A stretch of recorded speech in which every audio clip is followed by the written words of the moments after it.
Hello बच्चों, good morning. आप सभी का हमारे यूट्यूब चैनल पर स्वागत है। बच्चों, आज के इस वीडियो में हम बात करेंगे नॉमेनक्लेचर ऑफ वायरस और क्रिप्टोग्राम की। और बच्चों, अगर हम क्रिप्टोग्राम की बात करें तो आपका जो बीएससी पार्ट 1 प्रथम सेमेस्टर बॉटनी का मेन एग्जाम होता है, उसका जो सेक्शन ए का क्वेश्चन आता है उसमें आपसे क्रिप्टोग्राम भी पूछा जा सकता है। तो आइए देखते हैं nomenclature of virus. Nomenclature of virus. International committee to virus nomenclature has a given system of naming of virus. बच्चों, अगर हम वायरस के नामकरण की बात करें तो वायरस का नामकरण जो किया जाता है वो international committee to virus nomenclature के अनुसार किया जाता है। According to international committee to virus nomenclature, the system consist of two part.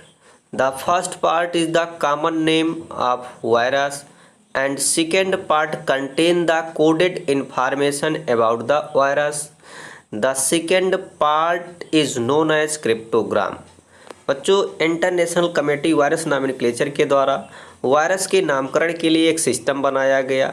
यह सिस्टम दो भागों से मिलकर बना होता है, जिसका पहला भाग ये बताता है common name of virus, virus का कॉमन नेम क्या होगा, और दूसरा पार्ट जो है बच्चों कुछ कोडेड इन्फॉर्मेशन रखता है वायरस के बारे में और उसको बताता है। तो जो सेकेंड पार्ट होता है बच्चों उसे हम क्रिप्टोग्राम के नाम से जानते हैं। और क्रिप्टोग्राम को बच्चों गिब्स और हैरिसन नाम के वैज्ञानिक के द्वारा 1968 में दिया गया।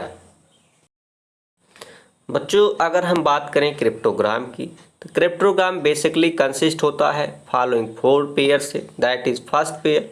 बच्चों, अगर हम बात करें first pair represent type of nucleic acid and number of stand in nucleic acid. बच्चों, क्रिप्टोग्राम का जो फर्स्ट पेयर होता है वो टाइप ऑफ न्यूक्लिक एसिड को बताता है कि वायरस में किस टाइप के न्यूक्लिक एसिड पाए जाएंगे और वायरस में जो न्यूक्लिक एसिड पाया जा रहा है उसका स्टैंडर्ड क्या होगा, वो सिंगल स्टैंडर्ड होगा या डबल स्टैंडर्ड होगा। Second pair represent molecular weight of nucleic acid in million dalton and amount of nucleic acid expressed as percentage.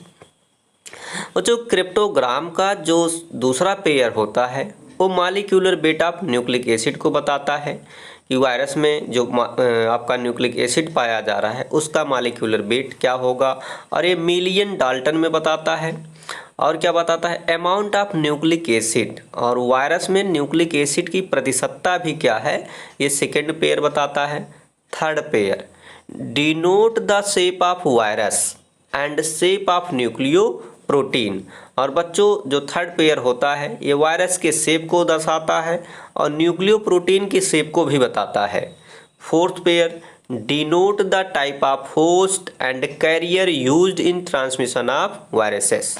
Fourth pair बच्चों होस्ट का टाइप क्या होगा ये बताता है, और वेक्टर या कैरियर वायरस के ट्रांसमिशन के लिए कौन से इस्तेमाल किए जाएंगे वो बताता है।